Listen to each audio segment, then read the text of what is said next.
Hey guys, hope you guys are doing fine and doing great, and hope everything is moving on well. Thank you so much for your support. Thank you for supporting my video. Thank you for supporting my channel.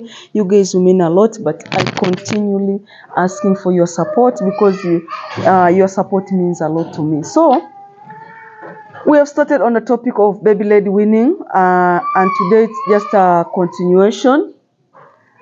It's just a continuation of what I've started, and if you have not seen that video, please go to the I'll put the link below so that you can go back to that and see, because I was talking on how you can first of all what baby led winning is and how you can do it. But today I'm just going to talk on some choking hazards. You know, when you're so excited, when you have your baby has started eating for themselves, as a mother, sometimes we become so reluctant. You're like, no, my baby is eating for their own, and you just put the food there and then you go. So today I'm going to talk about around two things. First of all, I'm going to talk on choking hazards themselves. What are they and how are they caused? But then secondly, I'm going to talk about foods that can make choking hazards happen. What are some kind of foods that can bring about choking hazards? So first of all, what can you do so that you can avoid choking hazards? One and the most thing that you as a mother should do is supervision.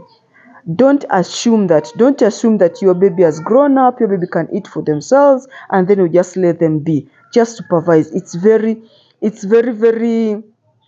good as a mother to supervise your baby. But then secondly, cut those foods into manageable pieces. Cut them in pieces that the baby can hold and grasp and then put into the mouth.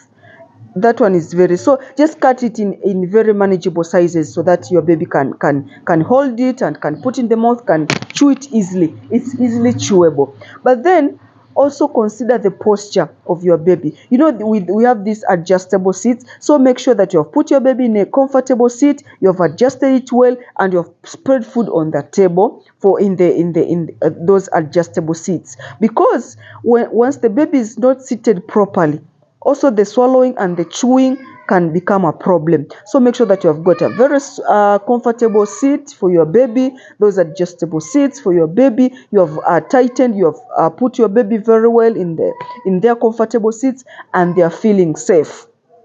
So ensure that proper sitting posture for the baby during feeding sessions, those feeding sessions, is very important.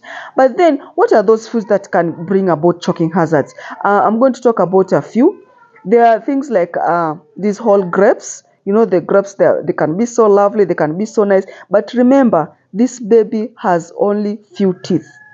The baby has not yet grown molars. The baby has not grown premolars. The baby has no incisors. So you find that it's only these two, the upper two or the down two, or only that set of incisors. But there is no canine, there are no premolars, there are no molars. So there is nothing that will help your baby chew. It's only the gum. So imagine you're giving your baby a grape.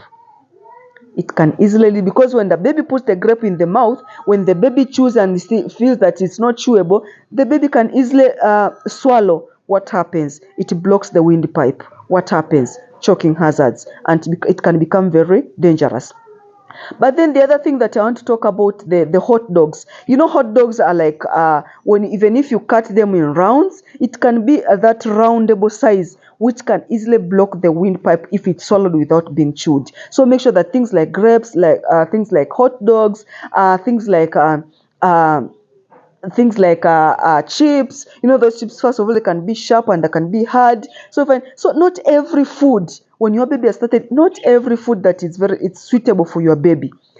Those can bring about choking hazards. And also there are these chewy candies, hard chewy candies. Also those ones, just try to avoid them. Things like raw vegetables, like a carrot. Imagine how no matter how nicely you have cut your carrots, no matter how nicely you have cut your broccoli, these things can lead to choking if they are not well cooked. So at this time or at this age, it's okay to give when they are raw, but when the baby's ages grown a little bit, not from 7 months, 8 months, and 9 months, and you're giving your baby raw carrots, or very hard carrots, they can lead to choking hazards. So these are so many other things there. So, but as a mother, please be there to supervise your baby. No matter your baby, it's a very milestone that your baby is eating for his or herself, because you have introduced this approach of baby-led weaning. It's a very nice approach. But then take precautions for these choking hazards so that it cannot happen to your baby. So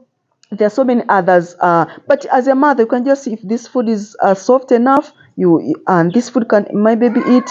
You examine it for yourself. So in order to avoid all these choking hazards, please, as a mother, be very conscious, take precautions on what you're feeding your baby. It's a very milestone, it's a good milestone that your baby has started eating for his or her own, but then supervision is needed. Hope you have learned about something today. We have talked about choking hazards. Hope you have learned something as a mother. Thank you so much for my video. Hope to see you in the next video. Bye for now.